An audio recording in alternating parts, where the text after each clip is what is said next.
I want to tell you something that the court documents don't capture. Something the journalists got wrong. Something my investors still don't understand, even now. I believed it. Not at the beginning. At the beginning, I knew the technology wasn't ready. Anyone building anything knows the gap between the vision and the current reality. That gap is not fraud. That gap is the entire point of building something. But somewhere in the middle, somewhere in the years between the idea and the collapse, I stopped being able to find the line between what was true and what I needed to be true. There is a specific neurological mechanism by which a person stops experiencing their own lies as lies. It is documented. It has been measured in laboratories. And I did not know it was happening to me until I was sitting in a courtroom, listening to someone describe my own behavior as fraud, and genuinely not recognizing the person they were describing. That is not a defense. I know it is not a defense. But it is the truth. And the truth is what I have left. By the end of this video, you will understand how a person who started with a genuine vision ended up sending false test results to real patients making life-altering medical decisions. And you will understand something more uncomfortable than that. How close that mechanism is to things you do every day. I dropped out of university at 19 to build something that I believed would change medicine. Not a product, not a company. A fundamental shift in how human beings relate to their own health. The idea was this, that the information your blood contains should be accessible to you, cheaply, quickly, without pain, without a doctor's permission, and that this access alone would save millions of lives through early detection of diseases that currently kill people only because they are found too late. I believe this completely. I still believe it. The vision was not wrong. The vision was correct. The vision is what medicine is moving toward even now, years after everything fell apart. The question, the one I've spent years trying to answer honestly, is not whether the vision was right. The question is exactly when I stopped building toward the vision and started protecting the story of the vision, and whether I knew the difference when it happened. In the beginning, the gap was technical. We could not yet make the technology work at the scale I had promised. The machines were inaccurate. The results were unreliable. This is normal in the early stages of building anything genuinely new. The problem was the timeline. I had told investors the technology was further along than it was. Not by years, by months. I believed we would close the gap. I had always closed gaps before. The history of Silicon Valley is a history of promising things before they exist, and then making them exist. That is the entire model. The first time I described the technology as working when it wasn't fully working, I felt something. A slight resistance, a small internal alarm. I overrode it. Because the alternative, correcting the statement, admitting the gap, felt like a betrayal of the vision. Like giving up on something I knew was possible. Like letting the slow, risk-averse status quo machinery of the medical establishment win. That override was the first step. Not a decision to lie. A decision that the truth, in this specific moment, was less important than the mission. That the mission justified the gap between what I said and what was real. That I would close the gap before it mattered. Researchers who study dishonesty have documented what happens next. When you override that internal alarm, when you tell yourself the mission matters more than the accuracy, something changes in the brain. The alarm gets quieter. The next override is easier. The gap between what you say and what you know becomes, over time, less visible to you. Not because you become a different kind of person. Because the brain adapts. It stops flagging the discrepancy. I was not unique in this. I was not even unusual in this. I was simply a case where the stakes were high enough that the adaptation had consequences that couldn't be contained. By the third year, I had stopped thinking of the gap as a gap. I had started thinking of the gap as a temporary condition that had no bearing on the fundamental truth of what we were building. The technology would work. I knew it would work. Therefore, describing it as working was not dishonest. It was simply describing the future in the present tense. This is the mechanism, not lying, not the decision to deceive. The collapse of the distinction between what is true and what you are certain will become true.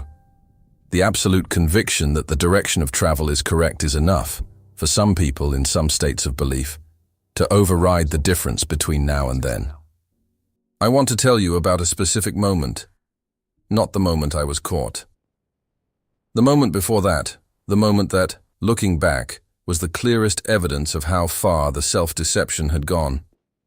A patient received a false positive result from our machines, a test that indicated she had a serious illness. She made decisions based on that result, difficult, painful, life-altering decisions. Then the result was corrected. The machine had been wrong. I was told about this. I received the information clearly, completely, with no ambiguity about what had happened. And what I thought in that moment, I can tell you exactly what I thought, because I have spent years trying to understand it, was not, "We are harming people and we must stop." What I thought was, "This is exactly why the mission matters. This is why we have to get the technology right. If we fail now, if we stop building, this kind of error will continue to happen with the existing technology from other labs. We are the ones who will fix this. We have to keep going." I used the harm as evidence for the necessity of the work. The harm we were causing became, in my reasoning, the justification for continuing to cause it. I want you to sit with that for a moment, because it is not the reasoning of a sociopath. It is not the reasoning of someone who doesn't care about people.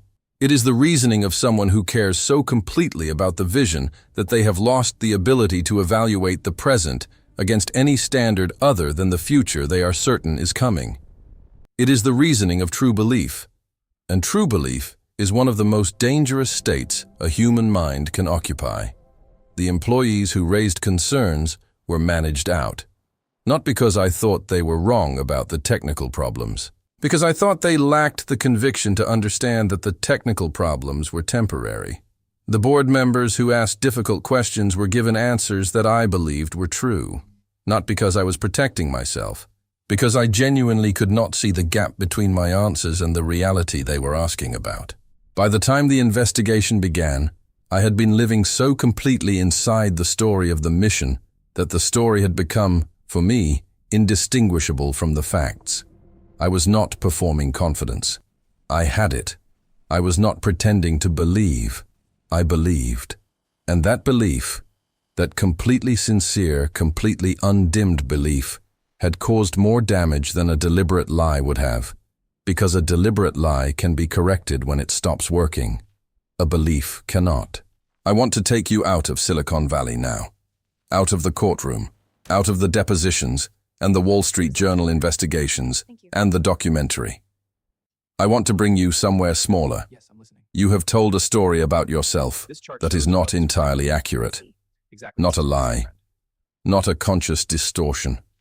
A story you have told so many times, to yourself, to other people, in the way you explain your own choices, that it has become the version you reach for automatically, the version that makes the choices coherent. That makes the direction feel right. That makes the gap between who you wanted to be and who you became feel temporary rather than permanent.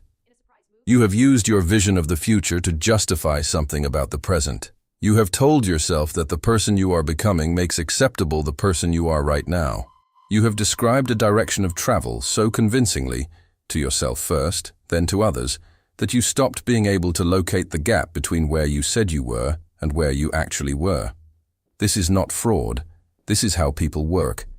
This is the ordinary mechanism of motivation and self-narrative.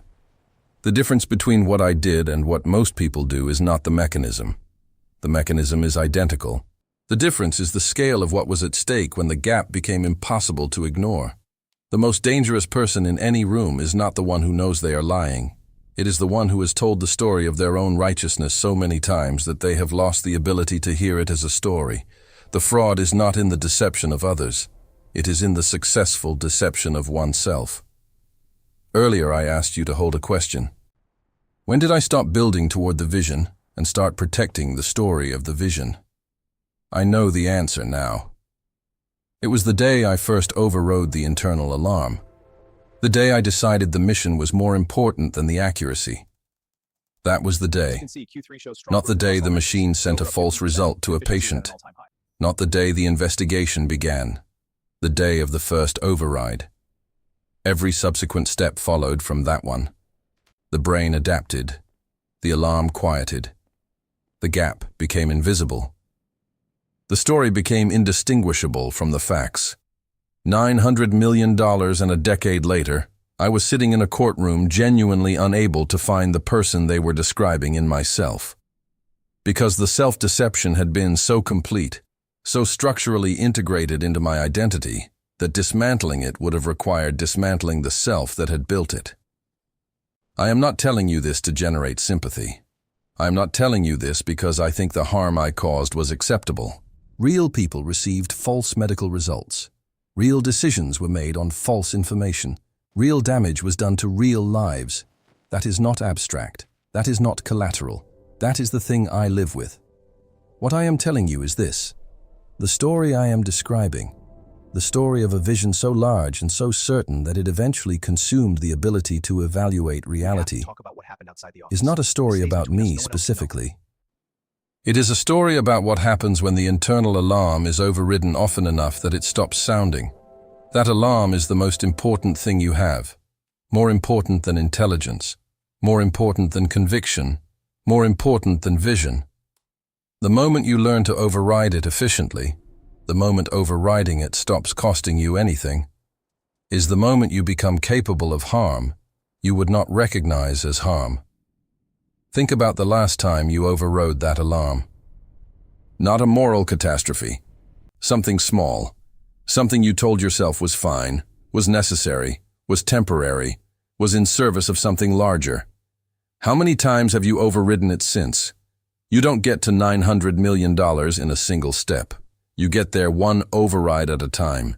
Each one smaller than the harm it eventually produces. Each one justified by something that, in that moment, felt completely true.